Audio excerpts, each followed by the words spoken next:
Good Wednesday morning, everybody. Chris Allen with your weather podcast for this August 13th. Man, does it feel good outside this morning. Ooh. If you're listening right now on Spreaker.com or iHeartRadio, the iHeartRadio app, welcome, listeners. Some of you are listening live here at 4:39 a.m. Central Time. Most of you will be listening to the playback, the recording, later this morning, as you may hit the links on either Facebook or Twitter, and I appreciate that so much. As we get your day started on this Wednesday, things are looking up. Very pleasant weather here for Southern Kentucky in the middle of August, when we should be, of course, baking in the hot summer sun. I've got some news for you, though. For those of you who are ready for things to cool down and for fall to get here, today is the first day that our average daily maximum temperature, that is what you refer to as the high temperature, on average, begins to go downward. In other words, when you hear me talking about the average high temperature, for the last few weeks, the average high has been 90 degrees. That's when you add up all the daily maximums from 150 plus years of record keeping here in Bowling Green, Kentucky. You average it all out, our high temperature should average around 90 degrees. Well, starting today, the average daily maximum or high temperature goes down to 89. You may think, well, whoop-de-doo. Well, but it's the beginning of a trend. Over the coming days and coming weeks, it'll go from 89 to 88, then 87, pretty soon in the low 80s, pretty soon into the 70s, and oh boy, here comes, September, October, and fall will be here. Yeah, another sign that summer is almost done. And we really haven't had, we had a few days there where we hit, so far, 96 has been our hottest temperature in Bowling Green. We still have not yet hit 100, even though it's felt like it a few days. But we really didn't have, a big, summer heat and just horrible. It was another cool summer, which we said this summer would be kind of a repeat of last summer. And it's turning out that way, which means, not to get ahead of ourselves here, but already on the internet you're seeing things, winter predictions, but the trend as far as the upper air patterns and El Nino and things like that, it does appear that we could be looking at another very cool, cold, wet winter time. But, it's still way too soon to, pin these things down. So we're not, that's the only speculation we're going to do until now. It's going to be, more into late October, early November before we can really get a good handle. Anybody that puts out winter outlooks before then is just really, really speculating. So, for what it's worth, there you go. Yesterday's high officially was a very nice 83 degrees, as predicted. That happened a little bit after 2 o'clock. Skies cleared up. We had a few puffy, fair weather clouds, but that cooler air started to come in. Nice breeze yesterday afternoon. It felt good. 83 was the high. As mentioned, the average high now 89. So we were 6 degrees below average yesterday.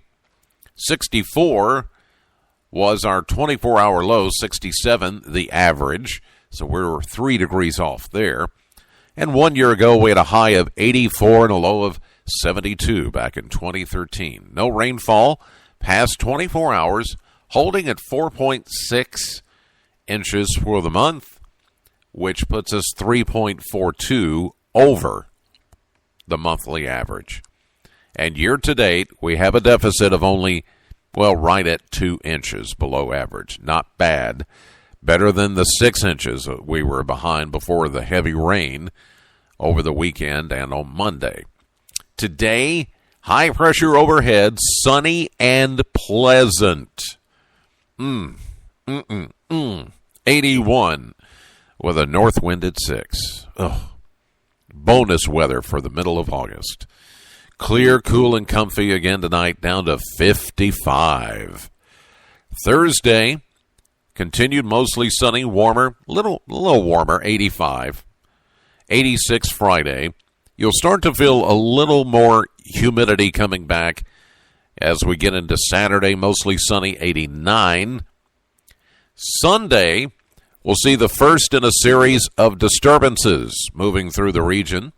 Partly sunny, warm, humid, 20% chance of a pop-up shower and around 90. Monday, a 30% chance of scattered showers, 91. That chance increases to 40% on Tuesday with a high at 91. This weekend, a couple of things going on. I'll be at the annual Sulphur Well Homecoming there in Metcalfe County. You know where it is. Kentucky 70 as it runs, as you go through from Cave City, take it all the way into Sulphur Well into Metcalfe County, or you can go the 68, Highway 68 route and take a turn there on 70 and just head into Sulphur Well. Can't miss it. That's where the Lighthouse Restaurant is located. And I got to tell you, folks, you know me, and you know I like to eat, and it shows. I don't mind saying that. I'm a country boy, okay? I grew up on grits and gravy, biscuits and gravy, hamburgers and gravy. No. Well, we did do some hamburgers with gravy. Anyway, you get the idea. If you love country cooking, and I mean the kind of cooking that is delivered to you, country style, family style, and I'm talking, country ham, fried chicken, catfish, and then big old bowls of boiled potatoes. Now, this is the way my mom used to do it. Big old boiled potatoes, green beans, black-eyed peas, butter beans. I mean, and homemade preserves, jellies with biscuits. Am I making you hungry? Sliced fresh tomatoes. And I'm talking some good stuff. If you like that, you'll love the Lighthouse Restaurant. It is a Southern Kentucky staple. Yeah, I just gave them a free commercial in my podcast, but I got to tell you, if you go to Sulphur Well, you got to go to the Lighthouse. Now, they're not open on Sunday. These are good Christian folk. They close on Sunday, and but they're open the rest of the time. And I'm telling you, if you try to go on a Friday night or Saturday evening, you're going to have to wait to get in. But I got to tell you, if you're going to a Sulphur Well Homecoming in the next couple of days and through the weekend, except for Sunday, of course, you got to go to the Lighthouse Restaurant. Good folks, homemade fresh pies, the meringue on top of the pie stacked, I don't know, a good 6 to 8 inches. It is just incredible food. Fried apple pies, oh my gosh. Whew. The Lighthouse Restaurant. And Sulphur Well, as soon as you cross the bridge on Highway 70, you'll look down, you'll see the Sulphur Well. You'll see the park.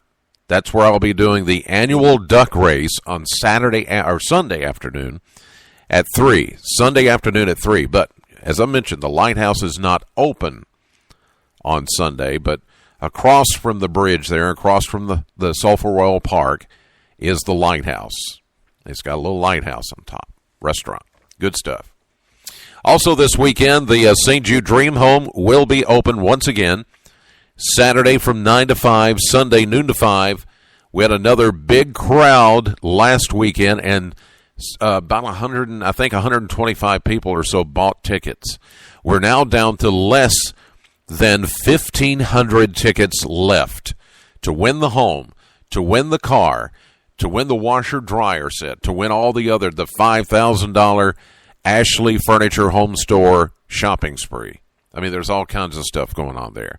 So get out to the house, the 10th annual St. Jude Dream Home, Ivan Down subdivision this weekend. This could be your last opportunity to get tickets.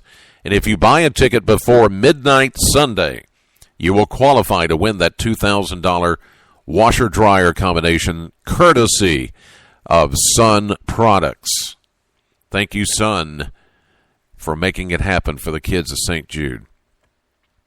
All right, that's going to do it for this edition of the podcast. God bless you as always, and thank you so much for listening. Know the weather before it knows you. Have a great day. I'll see you live at 5:30 on AM Kentucky and streaming live to the WBKO app and to WBKO.com.